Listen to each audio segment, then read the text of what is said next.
The most curious character of Mahabharata is Karna, and viewers had all along been asking me to make a video on him. Even there was a Tamil movie made on Karnan character specifically, and Shivaji played Karnan role and was well received by the public. My inner sense told me that Karnan should be a fictional character, but it was not at all easy to guess what it actually represented. The reason that made me feel that Karnan was a fictional character are the following. He was a son of Kunti, which was a fictional character, and again fathered by sun god. That way, all the Pandavas should have been fictional characters, which is not true. Hence, this alone is not enough to call Karna a fictional character. Karnan was born with Kavacha Kundals. Karnan was born with an impenetrable shield over his chest called Kavacham and two airdrops called Kundals. It is abnormal for human to be born with such things. Moreover, such unusual fitments are not seen in any of the five Pandavas who were real characters. This made me to think that he should be a fictional character. Though I had correctly surmised that he was a fictional character, I could not comprehend what he actually represented. This character was eluding me. We already know that Drishtadyumna was a fictional character which represented the sword that killed Dronachari. This character was introduced simply to expand the epic and did not have any important role beyond that. Aswathama was a fictional character which represented the great Siddharpidam, the Agatyamalai Siddharpidam. This fictional character was introduced with a twin agenda. One was to defame Siddharpidam and the other was to record a coded message that the Siddharpidam was destroyed by Saguni, the Jew, by killing the Siddhas there at the height of the Mahabharata war. Draupadi too was a fictional character, in fact the main character, which represented the farming land that belonged to the five Pandyas.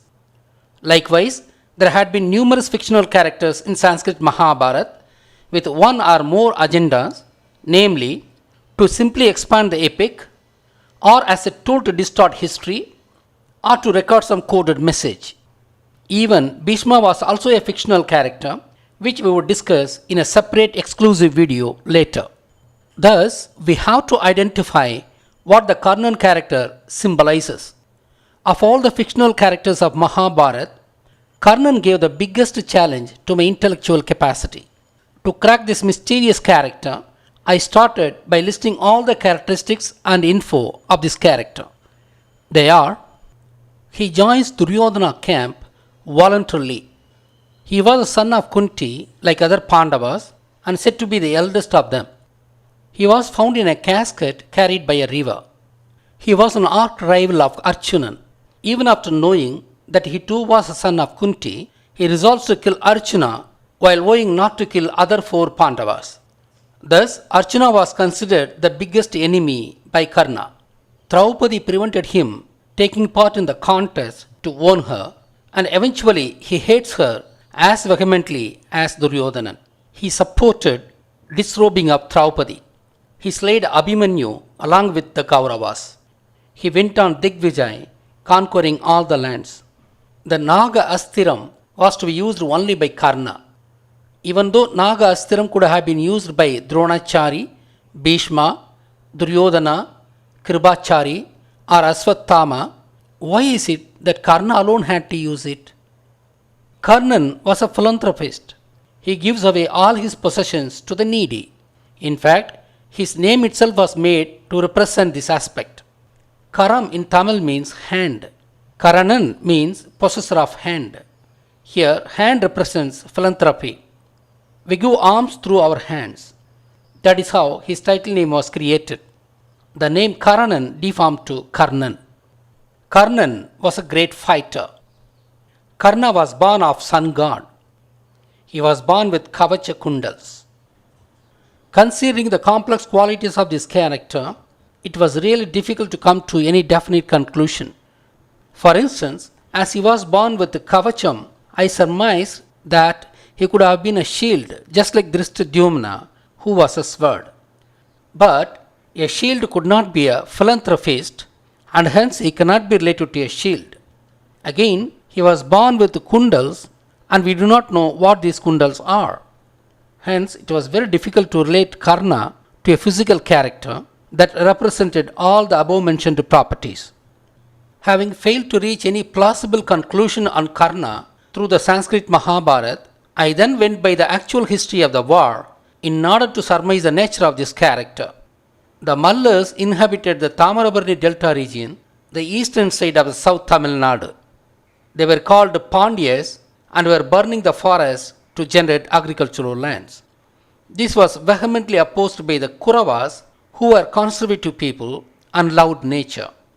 Kauravas lived on the mountains of the Cheranadu, the western side of South Tamil Nadu. In between these two regions, the entire landscape was covered by forest and the cattle herders were living there and they were called Idayar. These cattle herders were of two different types. One was called Ayers, who were herding the cows. The others were called Konars, who were herding the goats. The Ayers, who were possessing bulls and hence decided to undertake agricultural activities themselves, supported Pandyas. Agricultural activities could be carried out with the help of bulls only. Agricultural activities would also generate fodder for their cows, and hence there was no problem in raising their cattle by involving themselves in agriculture. There was a gain-gain situation for the Ayers for undertaking agricultural profession. On the other hand, the goat herders don't gain anything at all by the spread of agriculture. The goats can't be used in agricultural works. The fodder that is generated by agriculture is not consumed by the goats, who mostly eat bushes and tree leaves. On the other hand, with the spread of agriculture, the forest cover of the land is drastically reduced, which results in the drastic reduction of the grazing area of the goats. Hence, the goat herders were seriously in trouble. They vehemently opposed agriculture and the burning of the forest for the same. Hence, the alignment of the warring teams were as in the following. The Ayers supported Pandyas even though they took the clever neutral stand in the war. The goat herding Konas openly supported Kauravas and joined them voluntarily. This is the real scenario of the war. Though the Jewish Brahmins terribly distorted this actual history, they encrypted every character in such a way that real history shall be extracted by decoding these characters. One such a character is Karna. The sheep herders were called Yadava. Sheep did not belong to South India in the times of Mahabharata. Hence, Yadavas were not the herding community of South India. Sheep was a North Indian animal at the times of Mahabharata. Hence, Yadavas belonged to North India. Even though the name Yadava actually means sheep herders, it seems to have been the general name of the herding community in the North India. Maybe cows were not seen prominently in North India when Sanskrit Mahabharata was written. Krishna, who was called Ayurvadi Kannan among Tamils, was a cowherd. But when Mahabharata was relocated to North India, Krishna was rechristened as Yadava, the only name of the herding community in the north at that time. Though Krishna was called Yadava in Sanskrit Mahabharata, he was referred as cowherd only, and there is no talk of either sheep herds or goat herds. I would repeat, there wasn't a single mention of sheep or goat herders in Sanskrit Mahabharata. Yadava only meant cowherds. But as explained previously, the goat herders called as Konars were integral part of the Mahabharata war. As explained already, these Konars voluntarily joined the Kauravas to fight the Pandyas. It is this fact that was encrypted as Karna character in Sanskrit Mahabharata. Karna voluntarily joins Kauravas in Sanskrit Mahabharata, just like the Konars voluntarily joined Kauravas as per the original history. South India is called Deepagarpa, which literally means flame like pregnancy, as the land appears to have grown into the sea like the womb of a pregnant lady. Garpa, that is, pregnancy, happens in Kundi, and hence Kundi is a synonym of Garpa. Thus, South India, and specifically South Tamil Nadu, itself was encrypted as Kunti in Sanskrit Mahabharata. Thanks to Vinod Rajamanikam who suggested it. Pandyas and Idayars were living on the plains of South Tamil Nadu. They were the sons of the soil, and that soil was christened as Kunti. Thus, Pandyas and Konas were encrypted as sons of Kunti. But Pandyas migrated to Tamil Nadu from Lanka a few hundred years before the Mahabharat war.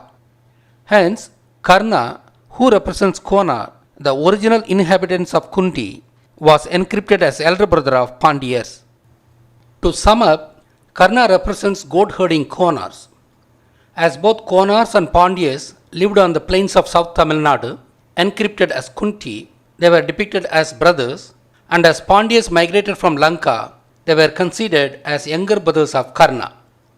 Konars voluntarily joined Kauravas, and thus Karna joins Kauravas voluntarily according to Sanskrit Mahabharata. Though Karna was a son of Kunti, it was kept as a suspense till the start of the war in Sanskrit Mahabharata. Moreover, Kunti did not raise him as he was portrayed as an ill-gotten son. Hence, somebody else had to bring him up. How to choose that somebody? She left him in a casket and let it drift in the river to be located by somebody who might bring him up. This idea was conveniently lifted from the story of Moses of Egypt, who was a Jew. Sanskrit Mahabharata was made during the 5th century, and that means the Brahmins were aware of the story of Moses at that time itself. It would not be surprising if we know that the Indian Brahmins are of Jewish origin. Arjunan burned the forest which Konars disliked. Moreover, in one such a fire, wife of Takshakan was also killed. Takshakan was the leader of the Konar community, and the name Takshakan means co-inhabitants of the south.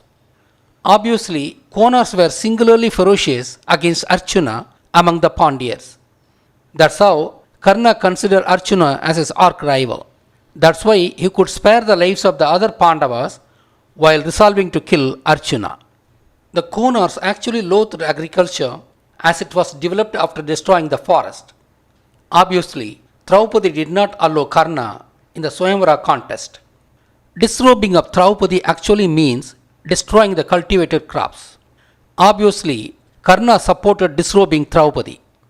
I had already proved in my previous videos that Abhimanyu was actually the paddy field. As part of the war, Kauravas and Konars destroyed the paddy field. This is what is called slaying of Abhimanyu. This paddy field, Abhimanyu, was created by Arjuna out of the forest land called Subhatra that Krishna gave to Arjuna. Karna went on Digvijay and conquered many lands. Tikka means directions and Vijay means victory. Digvijay means Karna went in all directions and came back victorious. Actually, herders generally were nomadic people.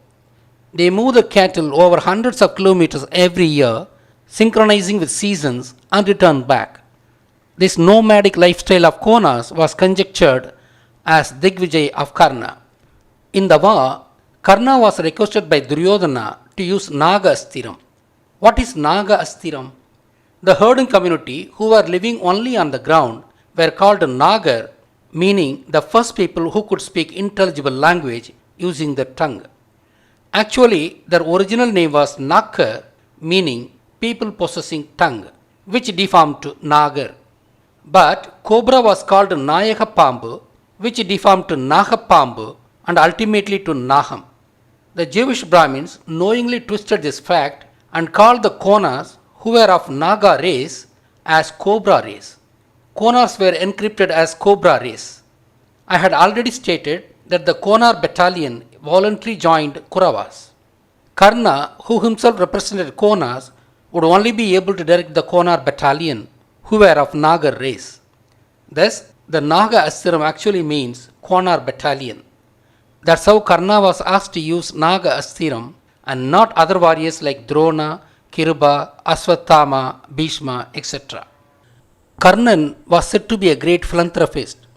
He is shown distributing the wealth of Anga Desam to its people according to Sanskrit Mahabharata. That's silly. Anga Desam itself was donated to Karna by Duryodhana. One can't be called a philanthropist distributing somebody else's property. There should be some other strong reason to call Karna a philanthropist, because the name Karna itself was derived out of philanthropy. That means we should exactly decode this Karna character to fully understand this philanthropist trait of him. Even though Karna represents Konar community in broad sense, what actually is this character? Is it a human being or something else? To really crack this character, we should consider the other listed characteristics of Karna. These are: Karna was a great fighter. He was a son of sun god. He was born with Kavacha Kundals. Apart from the other characteristics that we discussed so far, which were the general characteristics of Konar community, these four specific characteristics would help us point to the thing that was called Karna, which also represents Konar. Yes, these characteristics would be of great help in locating the thing that was christened as Karna. What is that thing? Please don't be amused or surprised if I tentatively assume it to be a male goat. Yes, a male goat is the most plausible identity of Karna. We would now see how the male goat fits the bill. The goats live only for the consumption by humans. Every part of the goat is consumed by humans. Thus, it gives its complete self for consumption by humans. Goat is a sacrificial animal. Obviously, the goat is an unintentional philanthropist, no doubt. That explains how Karna was called philanthropist. We have correctly decoded the philanthropist aspect of Karna as goat lives only for human consumption practically. We know that male goats are great fighters as is shown in the video clip. Betting tournaments are conducted all over the world out of goat fights. Obviously, Karna was characterized as a great fighter. Even though he was a hit fighter, he was portrayed as an expert archer just to match Arjuna, who was an archer. We would now explain how he was depicted as the son of sun god. It has a message. For instance, Indra was the rain god and Arjunan was a farmer. As farmers depend on rain, obviously Arjunan was depicted as the son of Indra. In fact, Arjunan was a Mallar. Mallars are called Deva Indra Kula Velalar for the same reason. In the same way, Karna was also depicted as a son of sun god with a reason.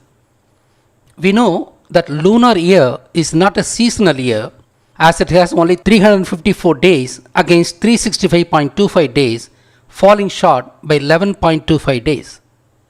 Here, sighting of crescent moon demarcates a month and 12 such months form 1 year. A lunar month has 29.5 days and hence 12 such months add up to 354 days. The agricultural activities demand the year to be defined so that the seasons and the respective specific months are tied together. This demands that year be defined after the sun, not moon, as sun causes the seasons. Sun is at the center of our universe. Around the sun and around the orbital plane of the earth, the space is almost equally divided into 12 zones. Each of the zone is characterized by a zodiac sign which is made of the prominent stars of the respective zones.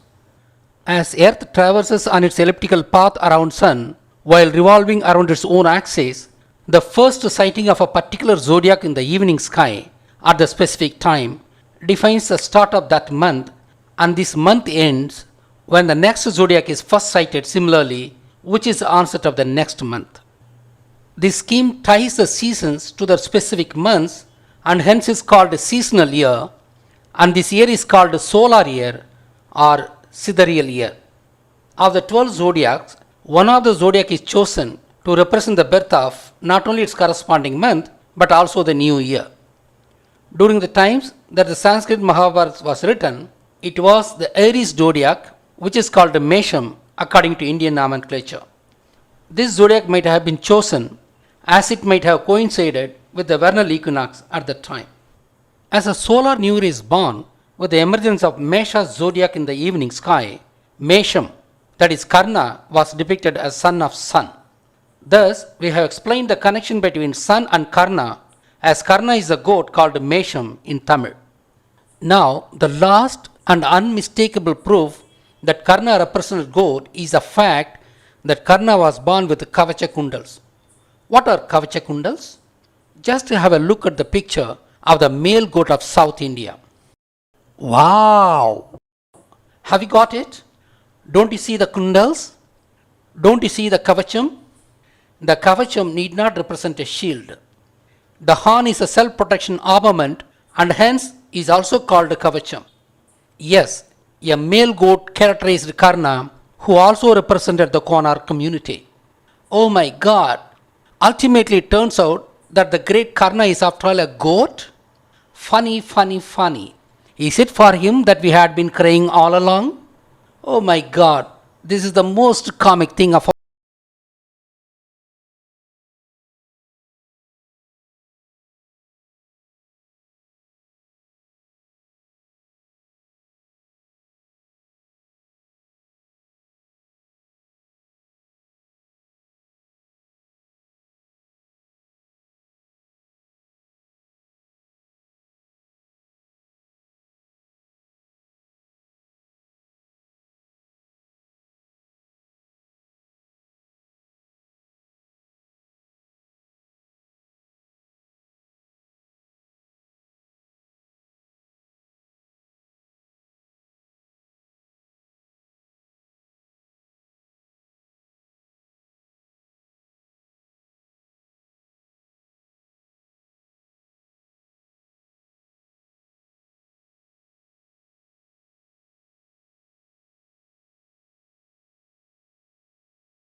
These kundals are seen only among the South Indian terrestrial goats.